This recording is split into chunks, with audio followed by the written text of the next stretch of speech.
Okay, sekarang kita tengok nombor 13. Dalam Raja 5, fungsi F memetakan set A kepada set B dan fungsi G memetakan set B kepada set C.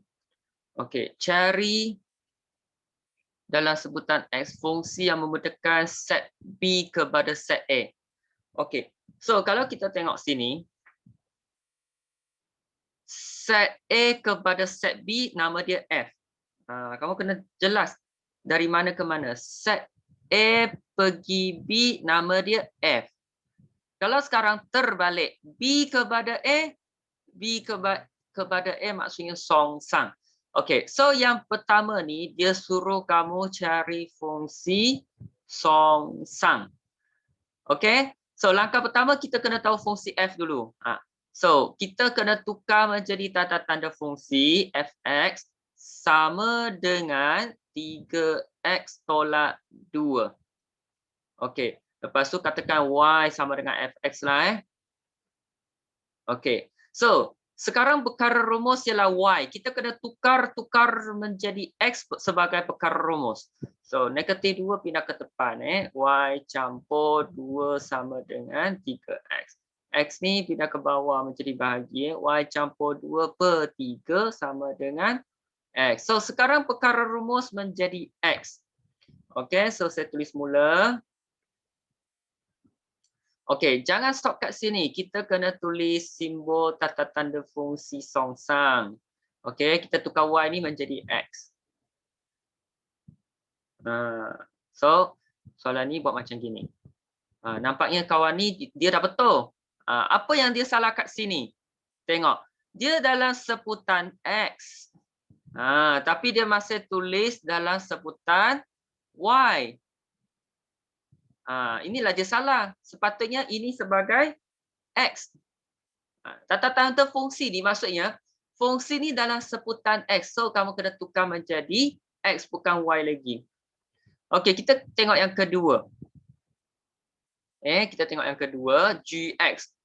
Okey, macam mana nak cari gx? Sebenarnya inilah fungsi gubahan. Okey, inilah fungsi gubahan. Okey.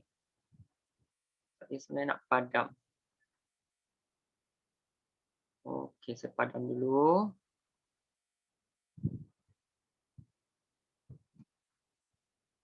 Kita buat yang kedua, cari gx.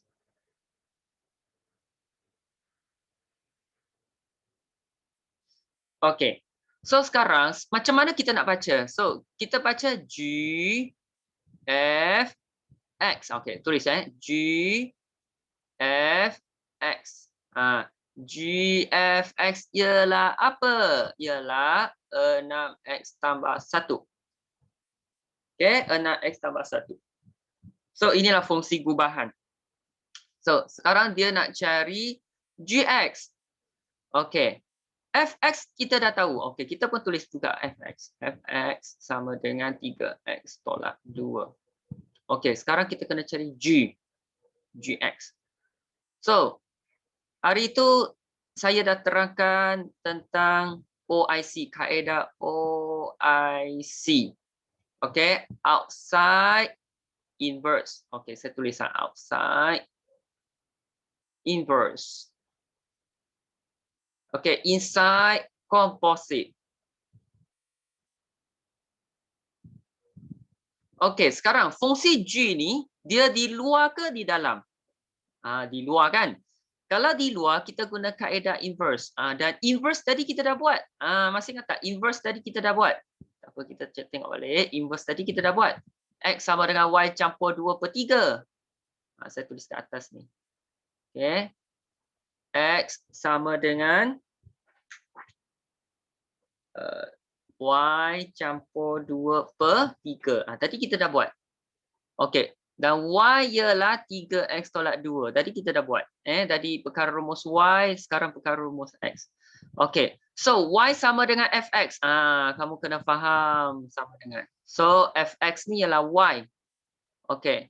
So, X ialah apa? X ialah Y tambah 2 per 3. Buat macam ni. Lepas tu kita ringkaskan. 2Y campur 4 tambah 1. So 2y campur 5.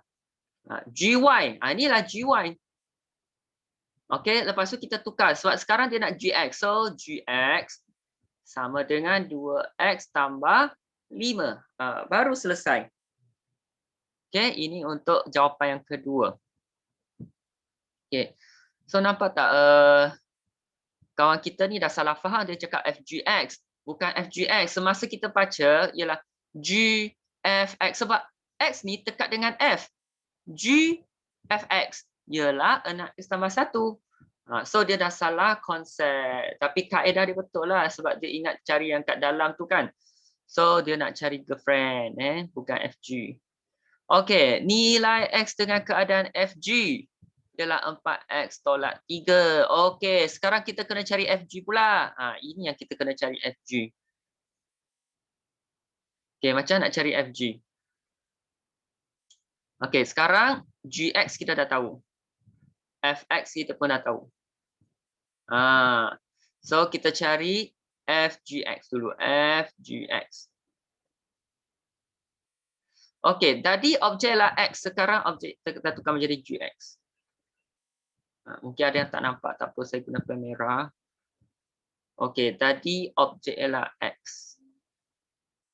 Okey, sekarang objek dah tukar GX. Macam ni. So, apa tu GX? Okey, GX ialah 2x tambah 5. So, 3/2x tambah 5 tolak 2. Sama dengan 6x campur 15 tolak 2. Ni darab ini darab kan. Sama dengan 6x campur 13. Okey, lepas tu dia ada bagi tahu, oh FGX ialah 4 tolak 3. Kita dapat FGX ialah 6x campur 13. Dua benda ni sama. So selalu saya cakap, faham tak sama dengan? Faham tak sama dengan? Sama. 4x tolak 3 sebab FGX ialah 4x tolak 3 dia bagi. Kita nak cari nilai X. Okay, kita nak cari nilai X. Okey. So lebih baik ni 6x saya pindah ke depan. 4x tolak 6x. Okey, yang negatif 3 ni saya pindah ke belakang. 13 campur 3. So 4 tolak 6 negatif 2x sama dengan 16. So x sama dengan 16 per negatif 2 sama dengan negatif 8. Jadi x sama dengan negatif 8. Okey, saya harap semua boleh faham.